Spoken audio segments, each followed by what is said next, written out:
उसके बाद फोर्थ आ जाता है दोस्तों G7 के बारे में। ये अभी हाल फिलहाल में क्यों है न्यूज़ में, उस दोस्तों मैंने सॉरी प्रेसिडेंट बताया था ना, पीएम है, ठीक है।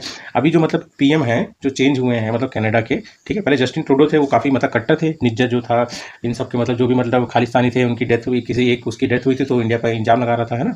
और काफ़ी मतलब रिश्ते इसने बिगाड़ दिए थे। तो ये सोचा जा रहा था कि 2025 में जो G7 होगा तो उसमें इंडिया को कनाडा नहीं बुलाएगा, पर ऐसा नहीं हुआ दोस्तों। जैसे कनाडा के नए पीएम मतलब कार्नी आए, इनको मतलब पीएम जी ने हमारे जो मोदी जी हैं प्रधानमंत्री, उन्होंने खुद मतलब कॉन्ग्रेचुलेट किया। और उसके बाद देखिए अभी उन्होंने बुला भी लिया इन्हें, है ना। वो भी चाहते हैं कि मतलब इंडिया और कनाडा के रिश्ते सुधरें, ठीक है।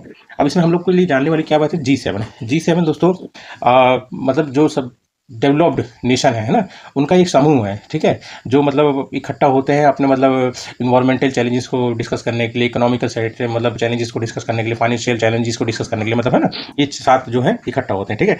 अब इसका मतलब स्थापना कब हुआ था, स्थापना मतलब आप समझ लीजिए फॉर्म तो ये हो गया था 1973 में। कब हुआ था दोस्तों, 1973 में ही फॉर्म हो गया था। पर इसका फर्स्ट समिट जो था वो 1975 में हुआ था फ्रांस में। ये ध्यान रखना दोस्तों, कब हुआ था, फ्रांस में हुआ था और 1975 में हुआ था। इसीलिए इसका मतलब ऑफिशियल डेट जो माना जाता है वो 1975 ही माना जाता है, ठीक है, क्योंकि इसी समय पहला समिट हुआ था ना। इसमें 7 कंट्रीज आती हैं। 7 कंट्रीज के लिए आप फुल मतलब एक ट्रिक मान लीजिए, ज्यूस प्लस जीएफ, ठीक है। Juice plus GF. अब ज्यूस मतलब जे देखो, जे से हो गया जापान, यू से हो गया यूएस, आई से हो गया इटली, सी से हो गया कनाडा, ई से हो गया इंग्लैंड मानना है दोस्तों, ठीक है, यूके, ठीक है। और जी से हो गया आपका जर्मनी और एफ से हो गया फ्रांस, ठीक है। ज्यूस प्लस जीएफ, ठीक है। इसका फुल मतलब ट्रिक भी है, याद रखिएगा आप लोग, ठीक है। ये 7 होगा। और ये दोस्तों G8 कहलाते थे एक समय।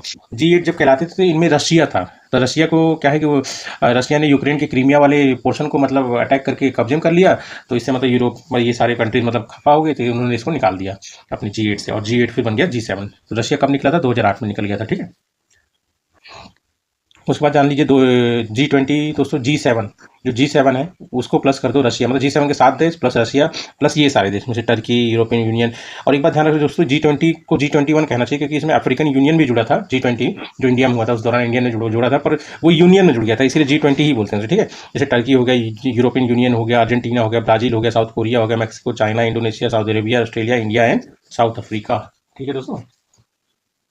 उसके बाद हम लोग देख लेते हैं ऐड, ये हो गया, ठीक है। और उसके बाद G7 दोस्तों जान लो 2024 का कहाँ हुआ था, ये तो आप ही जान लीजिए, 50th वो था। और इंडिया में मतलब मोदी जी को पहले ही बुला लिया गया था इनके टर्म होने पे, तो पहले दौरान इन्होंने यहाँ पे G7 का ही किया था इटली में, ठीक है। और इस बार जो 2025 में हो रहा है 51st हो रहा था। सबको लग रहा था कनाडा वाला बुलाएगा नहीं, पर कनाडा ने बुलाया, ठीक है। होस्ट कौन कर रहा था, कनाडा ही कर रहा है।